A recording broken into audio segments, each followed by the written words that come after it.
अस्सलाम वालेकुम, कैसे हैं आप सब। आई होप कि आप सब लोग ठीक ठाक होंगे और वेलकम है आप सब का आपके अपने YouTube channel my own garden पे।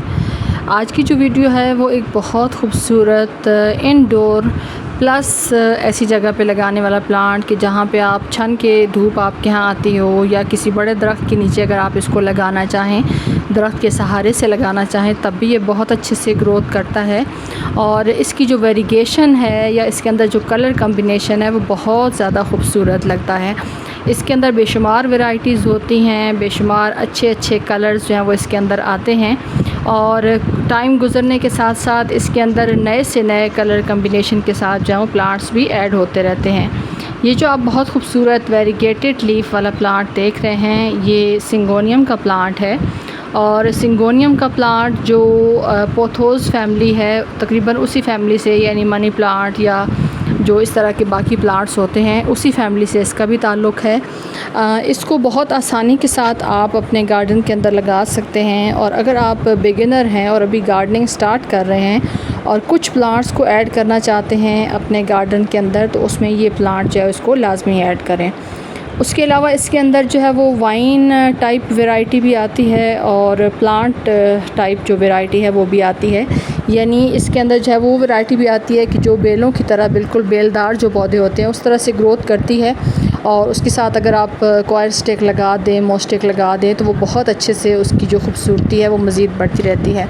और उसके अलावा इसके अंदर कुछ वैरायटीज़ ऐसी होती हैं जो डवाफ वैरायटीज़ होती हैं, यानी उनकी इतनी ज़्यादा हाइट नहीं होती, लेकिन ये है कि वो अच्छे से ग्रोथ जो है वो करती रहती हैं। और इसको थोड़ा सा जो है वो इस तरह का पॉट अगर दें आप कि थोड़ा सा जो ज़रा चौड़ा हो, तो उसके अंदर इसके साइड से बेबी प्लांट्स भी निकलते रहते हैं, उससे भी ये बहुत आसानी से मल्टीप्लाई जो है वो होता रहता है।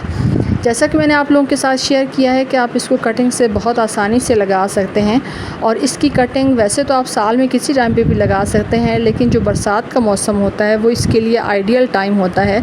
यानी उस टाइम पे इसकी जो ग्रोथ है वो बहुत अच्छी से हो जाती है। और जो गर्मी का सख्त टाइम है वो अगर ये प्लांट गुजार ले, क्योंकि अगर आपके यहाँ ऐसी लोकेशन है, आपका घर इस तरह से बना हुआ है कि आपके यहाँ ज़्यादा धूप नहीं आती और वहाँ पे बहुत ज़्यादा सूरज की रोशनी भी नहीं आती, लाइट वगैरह इतना नहीं है, तो आप इस प्लांट को ज़रूर अपने गार्डन के अंदर लगा सकते हैं।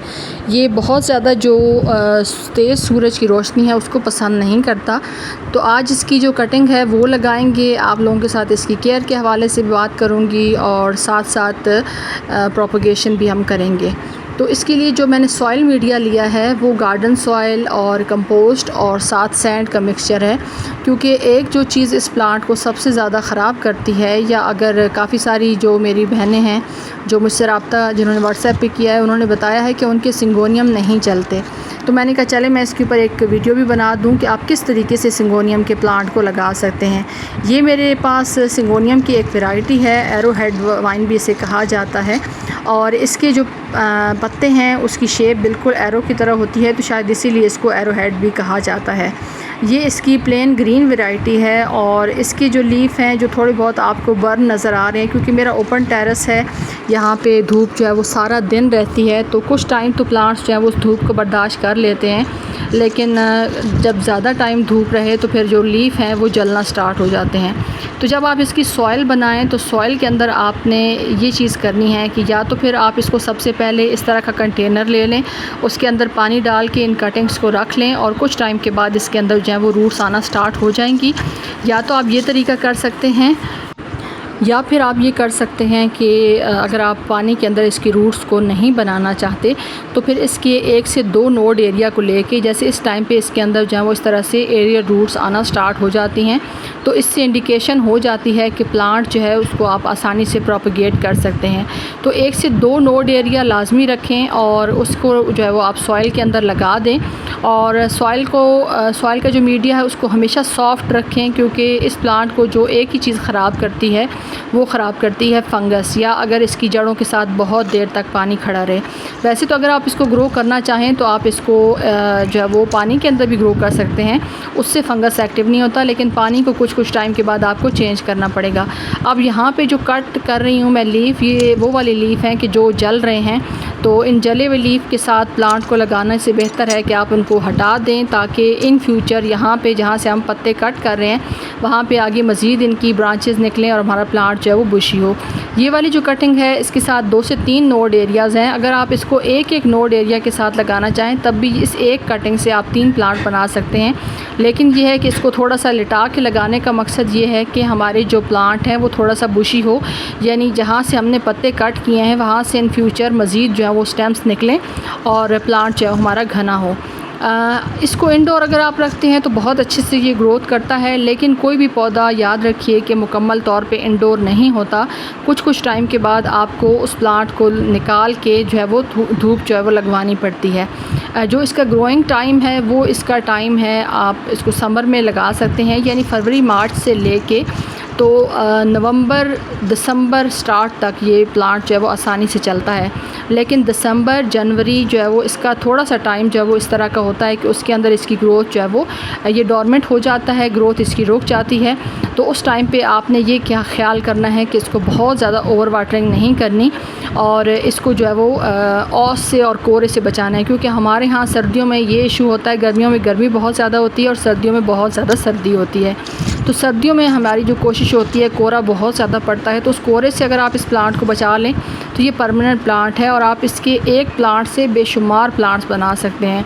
यानी कि इतनी तेज़ी से ख़ास तौर पे समर्स में ग्रोथ करता है कि आप इसके मज़ीद जो पॉट्स हैं वो बनाते जाएं, अपने फ्रेंड्स को, फैमिली मेम्बर्स को, इर्द गिर्द के जो आपके नेबर्स हैं उनको भी गिफ्ट करते जाएं, तो ये प्लांट कभी भी आपके पास ख़त्म नहीं होगा।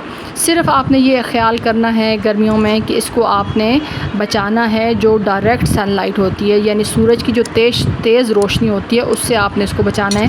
क्योंकि अगर आप इसको लगा के ऐसी जगह पे रखते हैं, जैसे ये देखिए मैं इसको एक सिंगल लीफ से प्रोपगेट कर रही हूँ, तो इसका भी अब आगे रिज़ल्ट जब इंशाल्लाह इसकी ग्रोथ स्टार्ट होगी तो मैं आपको दिखाऊंगी कि एक सिंगल लीफ से भी आप इसको प्रोपगेट कर सकते हैं और एक नोड एरिया अगर आपके प्लांट के अंदर मौजूद है तो उससे भी आप इसको प्रोपगेट कर सकते हैं।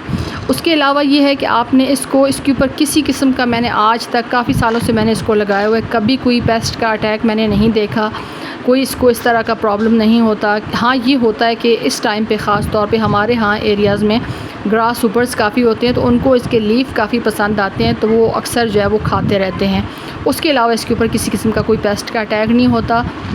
बहुत ज़्यादा इसको फर्टिलाइज़र पसंद नहीं है, ज़रूरत भर का मट्टी बनाते हुए आप लगा दें। उसके अलावा जो लिक्विड फर्टिलाइज़र देते हैं वो देते रहें। पानी जो है वो जब आपको लगे कि सरफेस थोड़ा सा ड्राई है तो तब पानी दें, ओवर वाटरिंग से परहेज़ करें। तो आई थिंक मैंने सारी चीज़ें आप लोगों के साथ शेयर कर दी हैं और काफ़ी डिटेल से शेयर की हैं। आप भी इसकी कटिंग्स लगा के इसको प्रोपगेट कर सकते हैं। अगर आपको मेरी वीडियो अच्छी लगी हो तो वीडियो को लाइक कर दें, चैनल को सब्सक्राइब कर दें। Thanks for watching.